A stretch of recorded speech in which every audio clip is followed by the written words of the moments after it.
quando Joe Biden venceu Donald Trump em 2020, muitos ambientalistas pensaram que, agora, a destruição do mundo se daria de forma menos acelerada. A troca de guarda no segundo país mais poluidor do mundo representava a retomada do debate sobre as mudanças climáticas, que estava, na prática, estacionado desde a assinatura do Acordo de Paris em 2015.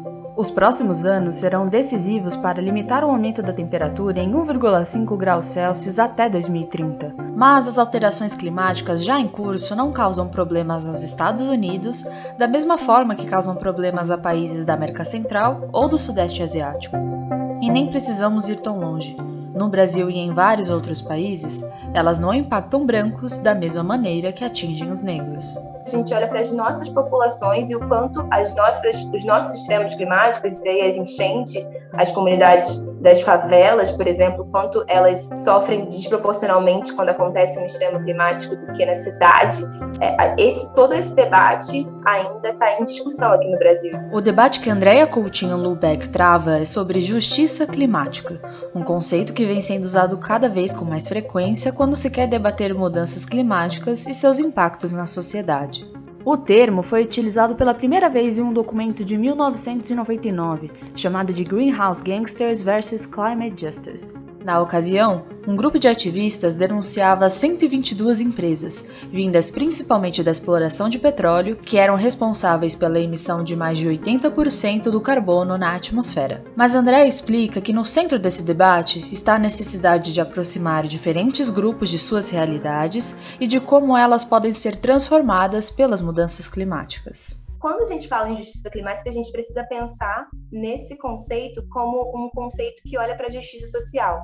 Então, ele vincula a pauta dos direitos humanos às mudanças climáticas, mas, ao mesmo tempo, ele olha por justiça, por inclusão. Os impactos têm gênero, raça e classe. Então, isso é justiça climática, a gente olhar sistemicamente para a pauta do clima, entendendo as pessoas diretamente afetadas que não participam diretamente também das decisões, das políticas climáticas. Enquanto a gente não conseguir fazer esse diálogo, da cidade com periferias e favelas que são muito latentes no Brasil, é um contexto muito real para a gente tem um ruído nessa comunicação, porque a cidade avança bastante, às vezes, em estratégias de transição energética, estratégias de mitigação e adaptação às mudanças climáticas, porém, enquanto essas estratégias não conversarem entre territórios diferentes, a gente tem um problema, e um problema que reforça a desigualdade.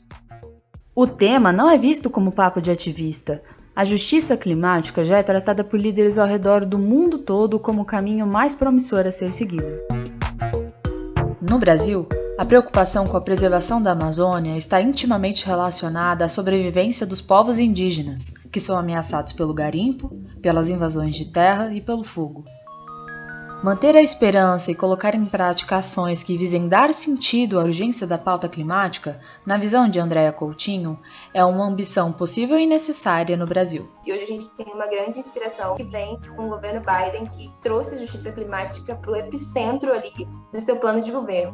Embora a gente viva num contexto de retrocessos ambientais e muitas lutas travadas, batalhas perdidas, o Brasil não é o governo federal e o movimento ambiental não sofre os impactos dos retrocessos que a gente está submetido. Porém, a gente tem uma perspectiva, e eu falo a gente, porque eu estou inclusa nesse movimento, a gente tem uma perspectiva de possível esperança, talvez não agora, porque o que a gente vive hoje é muito grave, está muito distante do que a gente planejou em relação a um Brasil climaticamente seguro e carbono neutro. Então, as nossas estimativas, as nossas estatísticas, os nossos dados, infelizmente, são muito desanimadores. Porém, existem alguns caminhos que a gente pode trilhar junto enquanto sociedade civil, e dando a mão, fazendo cooperação com outros setores para que a gente consiga transformações.